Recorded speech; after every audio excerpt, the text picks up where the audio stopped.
Come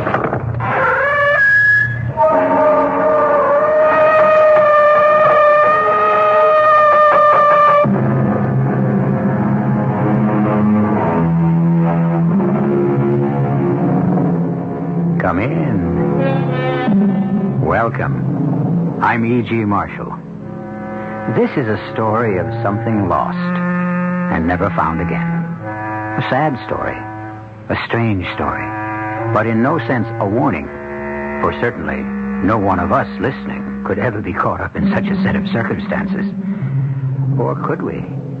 How sure are any of us of our destiny? Our mystery drama, The Ghostly Rival, was written especially for the Mystery Theater by Ian Martin and stars Will MacKenzie. It is sponsored in part by Buick Motor Division and Listerine Lozenges. I'll be back shortly with Act One.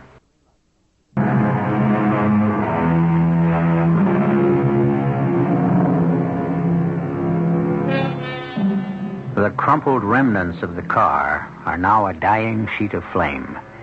The bright oranges of the fire smeared and dulled by the black smoke as rescue crews work. The man, mercifully thrown clear of the raging flames, his fall broken by the thick underbrush, lies still and limp as the ambulance crew pick him up and carry him to the waiting ambulance. It takes off immediately, and soon, within the city limits, the familiar whoop-whoop of warning clears the road in front of it. It strikes a note of doom to all who hear it.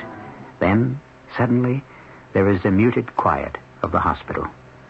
Take him straight to emergency. Yes, Doctor. Superficial burns, possibly internal injuries, but main diagnosis is he was bitten by a black widow spider. Yes, Doctor.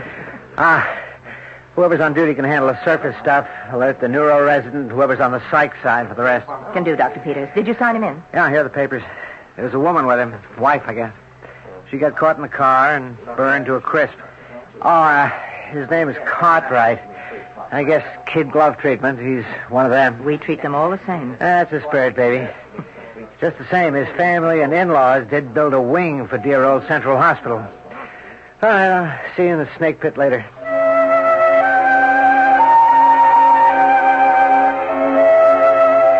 Dr. Peters? Oh, yes, Dr. Mathias. You put in a call for me? Yes, Doctor. I got an accident case. No sweat, minor contusions and burns, but there are complications. Involving a psychiatrist? This one may involve half the staff. First off, the guy was apparently bitten by a black widow spider. What? How do you know? Well, he was conscious when we brought him in. Told us himself. He got thrown clear of the car. He was the lucky one. Oh, there was someone else with him? Yes, Doctor. His wife. Totaled with the car. Oh, how awful. They hit the guy pretty hard. Although he wasn't all that with it when we brought him in. Because apparently his wife was going to have a baby. Oh, how hard can you get hit? Tell me, how bad is the spider bite?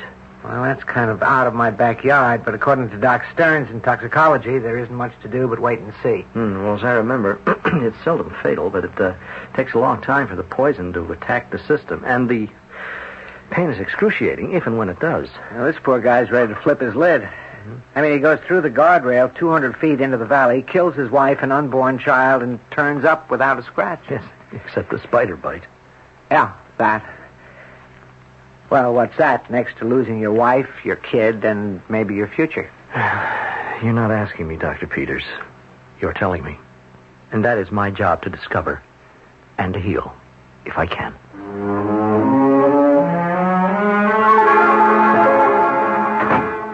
Good day, Mr. Cartwright.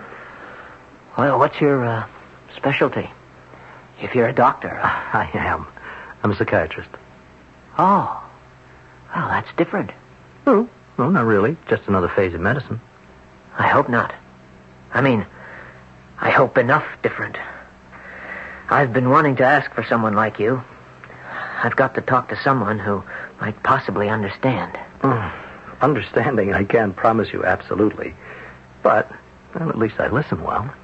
The best I can ask for. No one will believe me.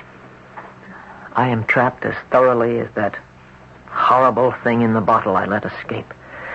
But I have to keep hoping that somehow I can find escape, too. Well, let's see if we can't begin by making a start at it, at least. How open is your mind? Well, I don't know. It's pretty open, I should hope.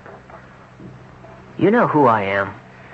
You were admitted to the hospital as Thomas Cartwright III. That's who I appear to be.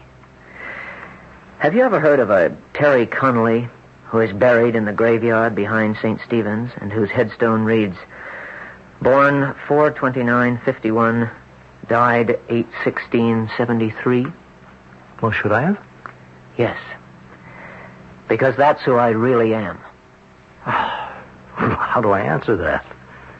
You consider yourself already dead? Condemned. Why? Because I sold my soul. Oh, that's rather a wild statement. You mean like Dr. Faustus to the devil? I mean like that. Oh, and I hope by all means you're going to tell me about it. You still think I'm Thomas Cartwright III? Well, to all intents and purposes, plus your public identity and all the private contents of your wallet, and also your wife's identification, of course you are. I couldn't possibly be Terence Conley, could I? No, I don't even know him. Then may I introduce myself? Not my outward appearance, but what lives within the outer shell. Suppose I accept that claim. Can you prove it? Can you listen to a sort of complex story? You have the floor. Okay. Let's start it this way. You're looking right at me.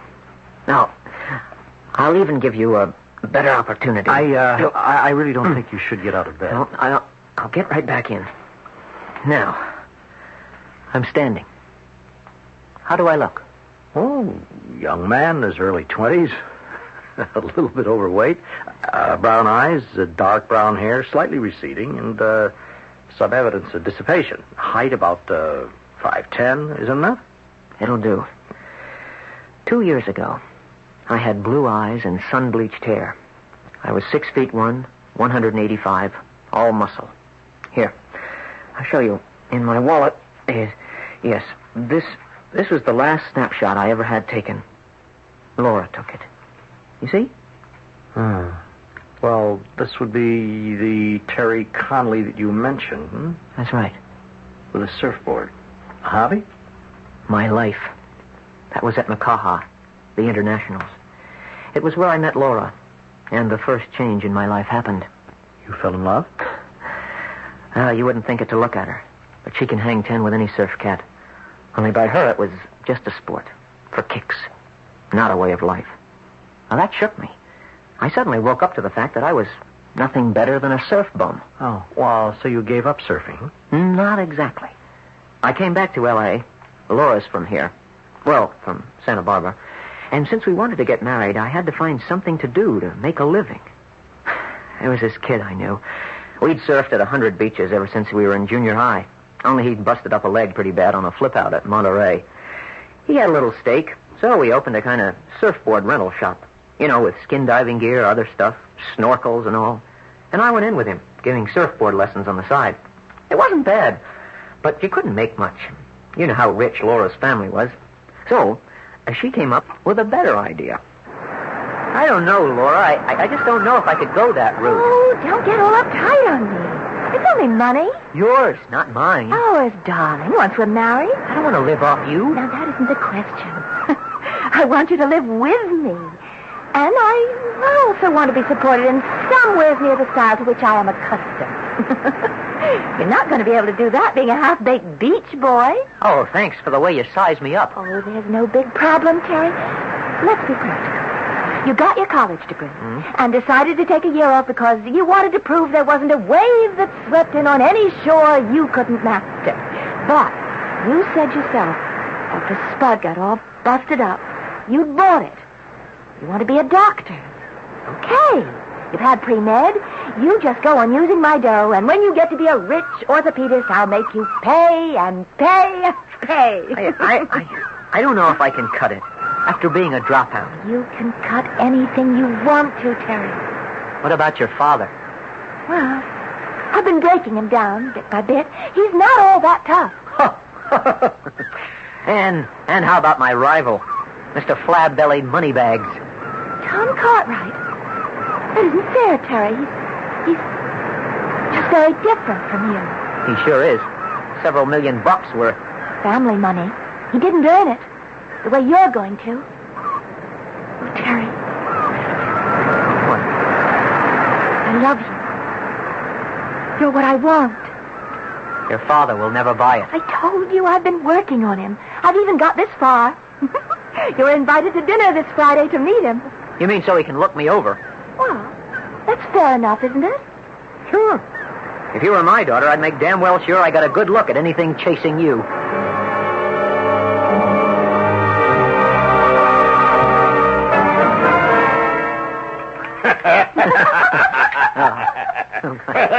That's good one, young fella. I'll have to remember it to liven up one of our board meetings. Oh.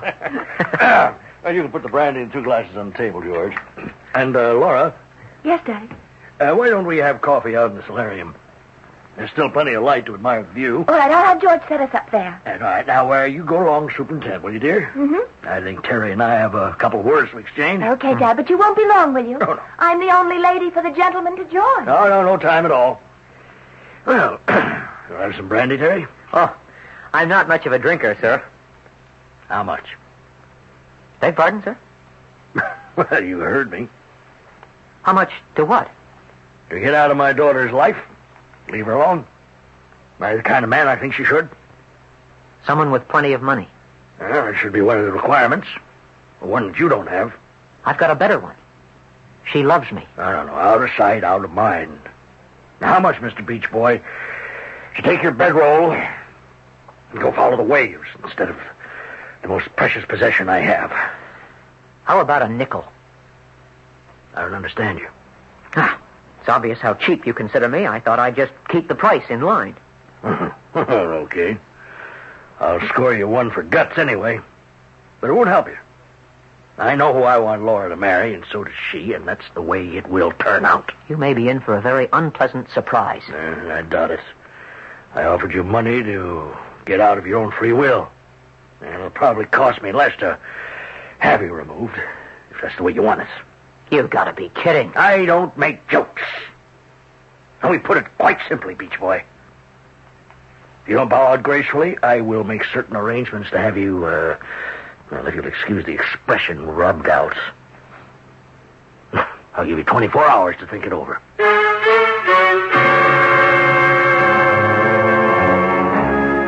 John Sherman Blake, chairman of more boards than we have time to list. Inherited money and accrued money, position, power. The man who holds all the cards and who, in the long tradition of robber barons, never hesitates to use any lever to secure his ends. But murder? Even second-hand? Is that how Terry Connolly reached such an early grave? I'll return shortly with Act 2.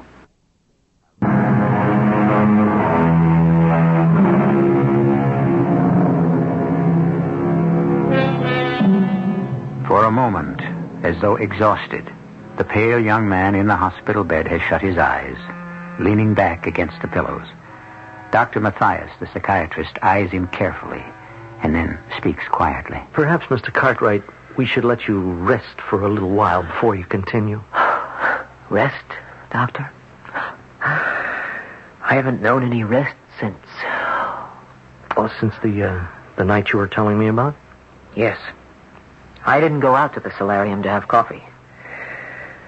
With Mr. Blake's ultimatum facing me, I went straight for my old beat-up car and took off. I had to think, clear my mind. Best place for me to do that is riding a wave. So, I headed for the beach. I always keep my gear in the back of my bus. The nearest beach was Old Deep Six. Unless you had an attack of the crazies, nobody rode the junk that came in there. Rocky bottom, narrow reefs on both sides, and a crisscross that really chopped up the rides. Well, that suited me just fine. I wanted to risk my neck. It might be the answer. I took a heavy board because the wind was high, paddled myself out over the breakers, and waited for the big one. I saw a Hummer coming. I waited, then I raced to stay ahead of the crest. She broke pretty, then it happened. A rip current broke her wide open. she collapsed on me, driving my board the Lord knows how high in the air and grinding me down and under, rolling and tumbling until I hit my head and went out like the light above me over the sea, under which I was buried.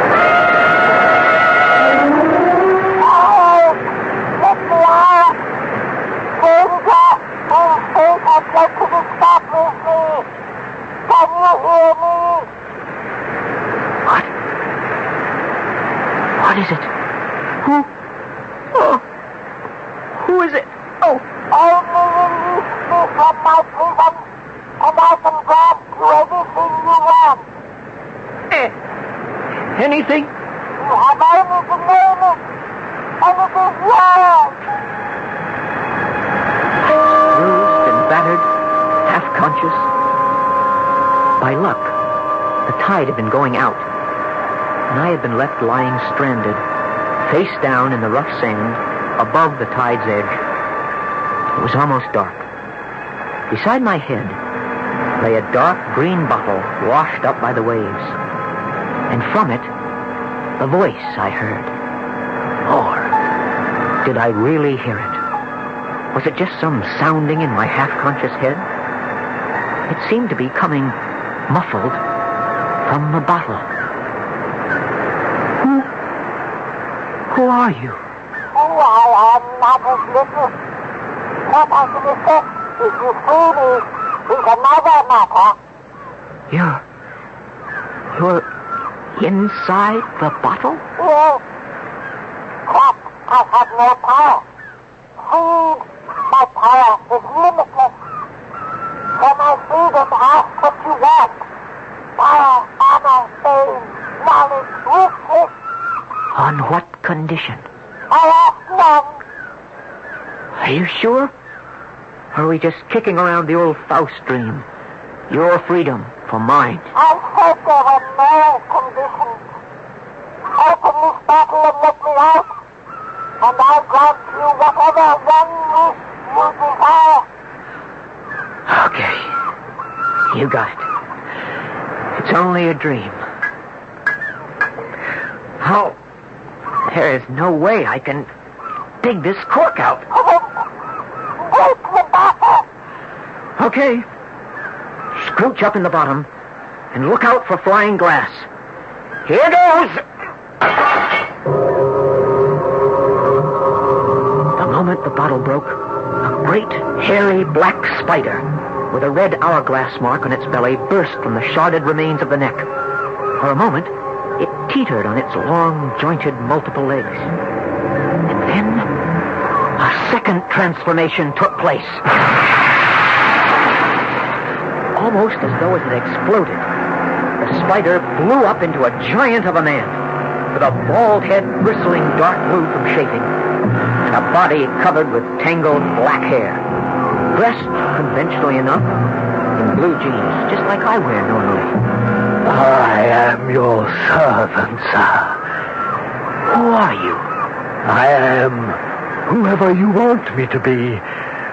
But that is of little importance for the moment.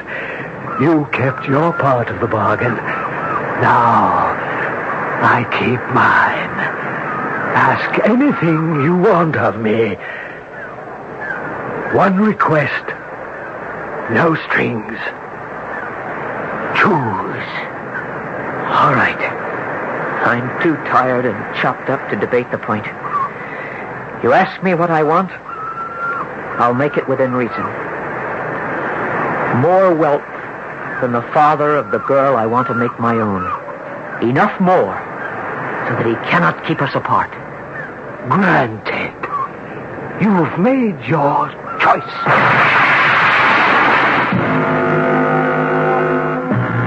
I had the feeling of having been asleep for a long time when I woke up. Without remembering why, I had this idea I should be hurting all over. But it wasn't like that.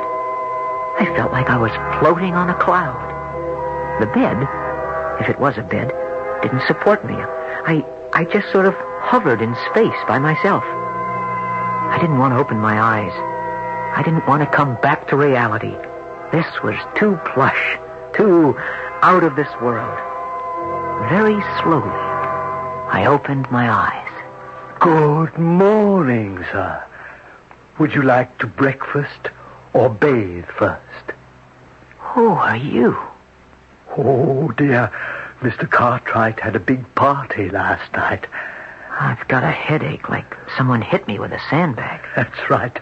You have a bruise on your forehead. Would you want ice? No. I just want to know where I am. At home. In your own bed. That's crazy. I don't feel that way. I don't belong here. Now you do. Huh? You made one request to be richer than the father of the girl. Now you are. Wait a minute. My first question was right. Who are you? We met last night. You made a request. It has been granted. A few hours ago, it was recorded in the book that Thomas Cartwright III died of a sudden, massive, unexpected heart attack. At the same time, a young man whose main interest was surfing was the victim of a drowning accident on a nearby beach. Your body lies there among the debris of the tide. In this bed is the body of Tom Cartwright, miraculously recovered from a vascular and cardiac accident. And within the shell of the body, within its cocoon, not Tom, but Terry, lives on. Thus, I kept my promise. How can I be what I'm not? Who is to know the difference? Oh, to begin with, I never saw this Cartwright guy. Rise, master, and look at yourself in the dressing room mirror, or even the full-length glass. Here, on the closet door. I don't think I want to look. Sooner or later. Better now, when we're alone. I'm on my feet. Oh, Lord. Everything has changed. Is that really me? That is what you asked to be. Richer than the father of the girl you wished to own. But I didn't ask to be someone else. I don't even know the man. How can I take his place? Let me arrange that, master. But you can't be with me every moment. Don't I have a business? Go to work? Most fortunately, you're now on vacation. Most of it you plan to spend on your boat. You have few social engagements, except, of course, tonight. Tonight? Yes. Tonight, you're dining with Mr. Sherman Blake and his daughter. I was ripped apart at the thought. To sit at dinner again with Laura and her father. This time, what would you call me? A half-man or a double imposter? How could I carry it off? And yet I knew I couldn't refuse the invitation. Laura, I know it's not an easy evening, but life must go on. George, I think some more wine. No, not for me, thanks. I'll skip it, too. Dear me. Well, what can I say? The least the better, Daddy. As you wish. A terrible accident. Yes, it was so wasteful, a fine young man. Why would he take a chance as he did in that riptide with such broken surf? Maybe you could answer that, Daddy. Me? When you shooed me out to set up coffee, what did you say to Terry? You touted him off. You made it impossible for him to even think we could ever be... Excuse me, I've got... I'm sorry about that, Tom. Oh, nothing to be sorry about. I understand. You do? Yes, sir. With your permission, sir, I'd like to talk to Laura alone. Well, yes, by all means. I hope you can bring her back to her senses. You know you have my blessing. Yes, sir. I know.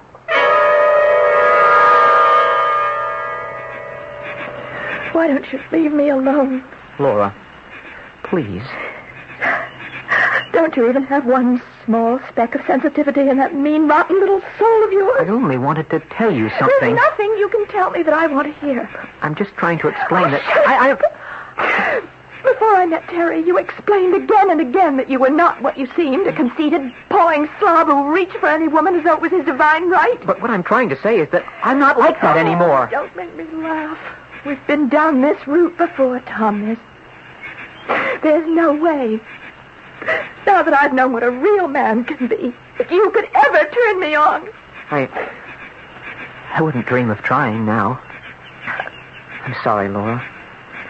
Except, I wish I could tell you how sorry I am about what happened to your Terry. Well, thank you. Though it doesn't even sound like you. I wish I could believe it.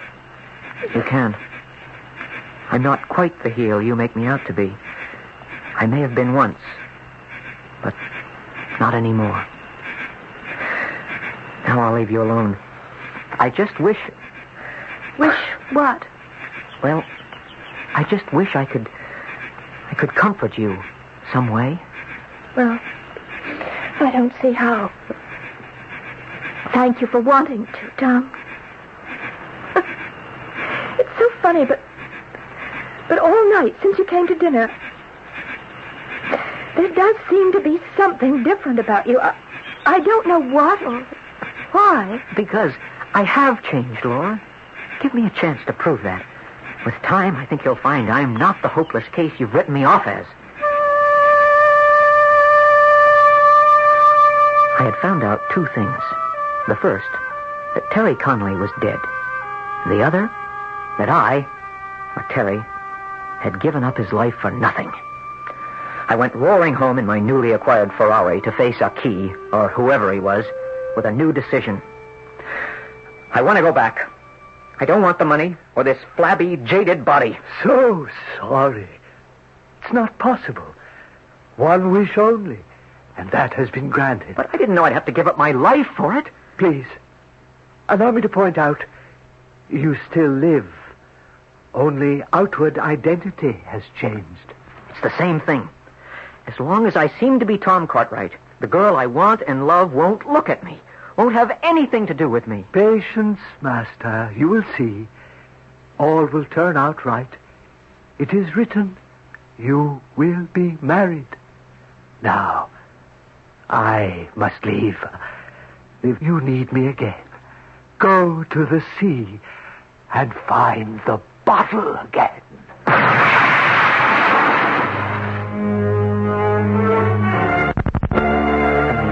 Oriental's head, a great, jagged streak of fire exploded and disappeared. I realized that I had not been talking with Aki, but with what? A minor demon. Or the devil himself. What did it matter? He had brought me to where I was. And where was that? Was I dead? Was I alive?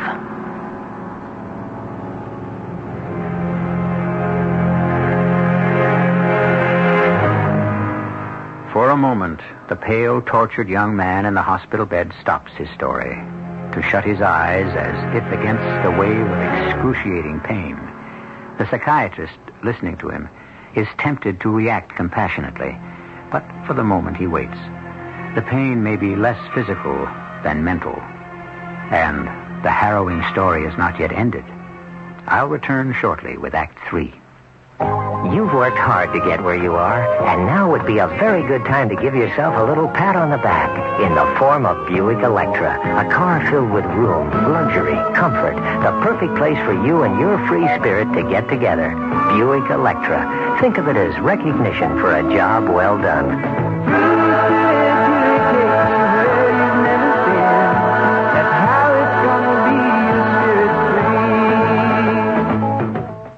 America discovers mailgram.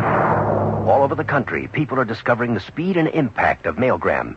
Here's what airline stewardess April Rivkin told us. April, how did mailgram help you? Well, one day they were going to lay off no people, and the next day it was 300 people. Literally, this is the way it went. They were just sort of hedging the issue. And I kept thinking, well, somebody must know. So I sent a mailgram to the chairman of the board. Now that's a direct approach. What happened? I was amazed how my mailgram got through, and a few days later, somebody called me and said the chairman of the board got your mailgram and asked me to respond to it. And I thought, well, I'm off the hook. I've been talking with April Rifkin. She's one of millions of people who are discovering that mailgrams get through to people and get results. It's easy to send a mailgram. Just call Western Union's toll-free 800 number anytime, day or night.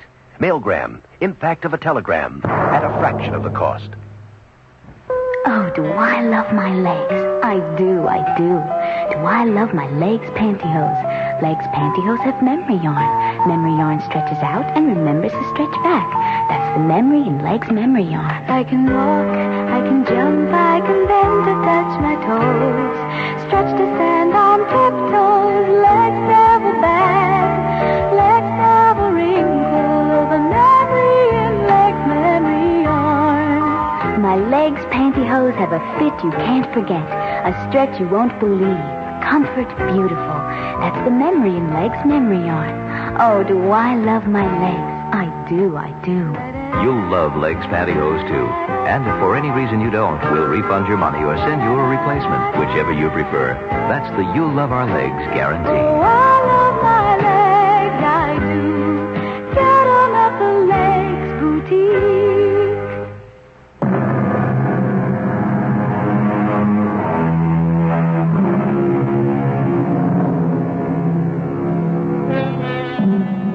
The wave of pain, whether caused by the spider bite or some deeper echo from the soul, has passed. But the young man in the bed still lies with his eyes closed.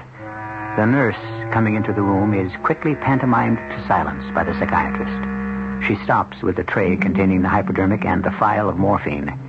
Quietly, Dr. Mathias goes to her. Dr. Peters ordered a hypo for him, Dr. Mathias. Well, I don't think he needs it yet. Now, if it becomes necessary, I'll give it to him. Yes, Doctor. Mr. Cartwright? Yes. Are you all right? Yes. Do you have any pain? Pain. Oh. I'll never be without it. I can give you a needle if you want. No. No drug will reach the pain that really haunts me. I want to finish my story. Yes. Very well. Let's continue. It was her father who dragged me back into the whole mess. He came to see me at my house, and he didn't mince words. You can't leave me hanging like this. I have a deadline to meet. Yes, I know. Well, are you coming in with me, or aren't you? I haven't made up my mind yet. Oh, good Lord, man, you can't put me off. I'm on the edge of the precipice.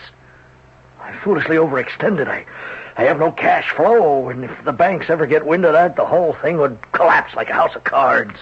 And how much is it you want to borrow? It's got to be a couple of million, at least. Now, we have been over this before. And the security.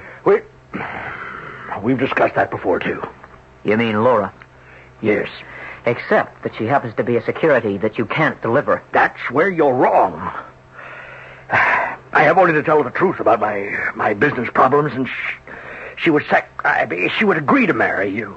A lamb to the slaughter. What'd you say? Doesn't matter. All right, Sherman. Or perhaps I should say, Dad. You've got a deal. Laura, for whatever you need, up to what I've got. You'll never regret this, son. And so, you were married? Yes, not quite 2 years ago. It was a bad marriage? No, not for the most of it. At the beginning, for the best part of the first year, it was uneasy and difficult. But slowly things began to change. I wanted to tell Laura the truth, what really had happened. But how could I? She would have thought me absolutely mad, out of my skull. Then, as the months passed, I began to see it looked as though I'd never have to. I remember one night, after a party, going to bed. How many people do you suppose were at that party tonight? I don't know. A couple of hundred, maybe. And how many men? You think I count them? No, I'm serious, darling. Darling? That's what I said. Men. I don't know. I guess when Stanton throws the ball, there are more men than dames. What's the difference? I just wanted to tell you something. No matter how many there were, I'd have taken my man over any guy there. Laura. Yes. That's the way it's gotten to be with me now.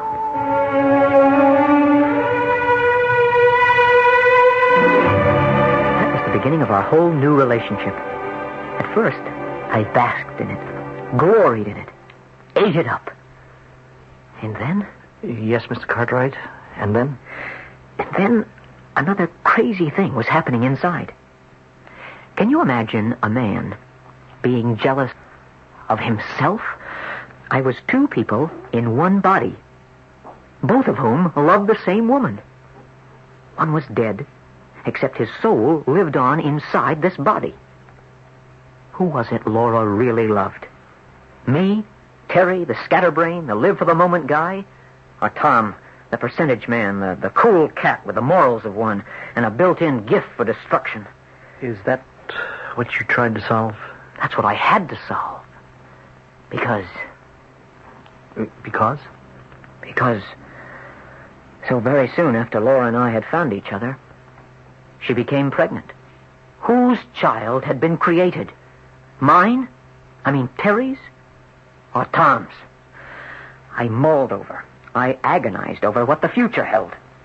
And at last, I had to decide. I had to make some attempt to find out. But how can we? You know, we're only human. We can't foretell the future.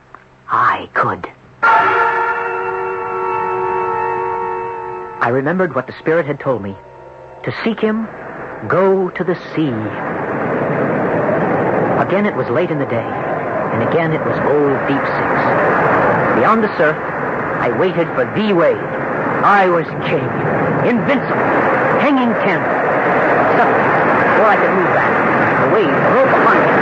The wild frost whip snatched my board and threw it sky high, and I was ground down under the mad, swirling, breaking water below. I came to again, lying on the tide's edge, just as I had done so many months ago. Why did you search for me? The child. The child. What of the child? I suddenly realized what a fool I was. You asked nothing from me for what I wanted. But what about my children? What did you imagine? The world on a silver plate without any return? But you promised it was not the old Dr. Faustus gag. Naturally. We progress. Things change. Your soul had no interest for me. Only your offshoot. Your children from here on and into time. As long as they shall live. That's the answer to everything. Why I came back, ready to strangle the woman I loved, so she could never bear a child that would foster the dynasty of the devil. But you didn't strangle her. No, because when I got home, Laura was half out of her wits. She had found that a black spider with an hourglass shape on its belly had been weaving or spinning a web over the crib we had waiting in the nursery to receive our baby when it was born. Well, then what happened? I started to push aside the web, but it clung to me. And as I tried to brush it off, suddenly the spider was clinging to my wrist, and I could feel its bite, sharp and penetrating, and I could hear a voice in my ear. You cannot win, my friend. I gave you freedom, but in return, you sold to me your children and your children's children till the end of time. You accepted that? Never! Never! I took Laura with me to the car. The excuse for our wild ride, that I had to get to the hospital to get an antitoxin for the bite of the Black Widow. Take it easy, darling. I can't. You don't understand. I love you so. I don't understand what obsesses you. There's no way to explain. It's just that the devil rides our fate. Hold tight. And remember, I love you. This is the best way out.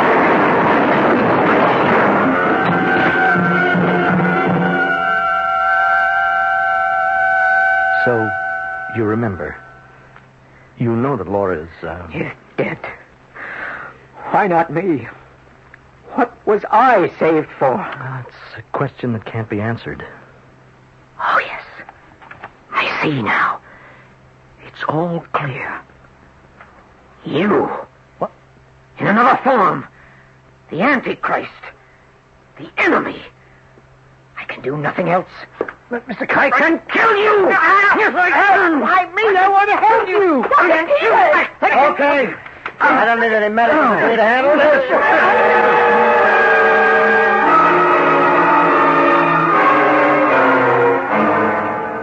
That's an unusual case, only because of the violence involved. There's not much to say about it, Dr. Peters. Except I'd like to try to understand it. That would take volumes. A classic world of delusions. Everything? There's very little missing. There was love broken off. There was a child that might have been born. There was a man already beyond the norm of society who thought he was doing the right thing in destroying himself, his wife, and his unborn child. And we just write him off, Doctor? No. We write no one off. We probe as much as we can. We try to resolve what we can. There's still cases beyond all our knowledge. And someday, we may solve them.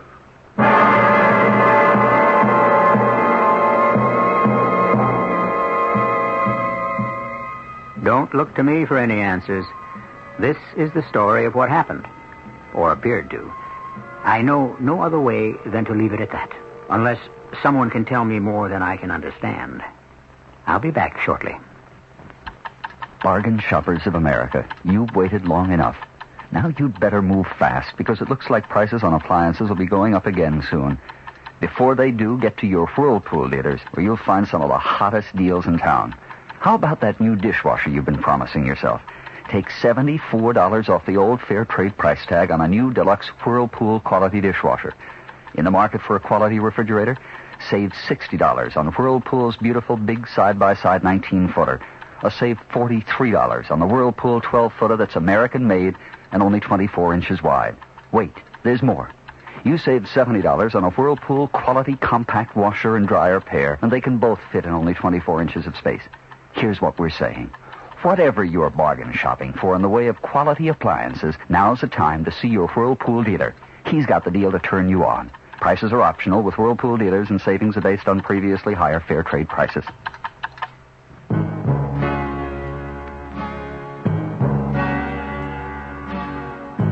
Someday you'll own. Someday you'll own. Sooner or later you'll own General's. Ready for winter, General Tire is, with a complete lineup of snow tires that spells winter traction values.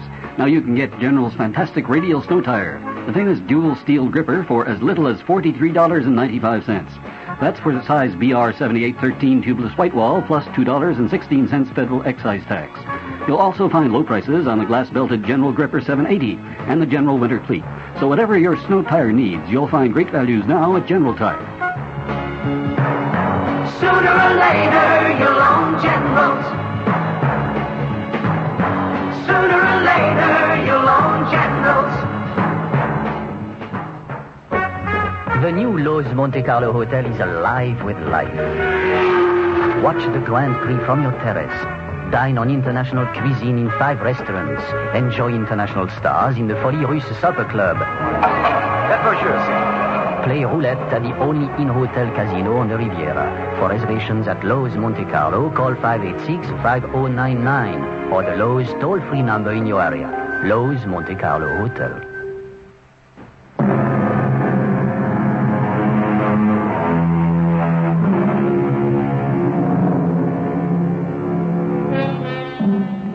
There isn't much to say about this particular tale, except that he who traffics with the devil must be prepared to pay the price. A sad and terrible price for all who are involved, except John Sheldon Blake, who was really the most to blame. He was the only one to survive, since Tom Cartwright, or whoever he truly is long since committed to an institution. John Sheldon Blake is also committed to an institution, except that he remains free. Funny how the establishment has a habit of winning.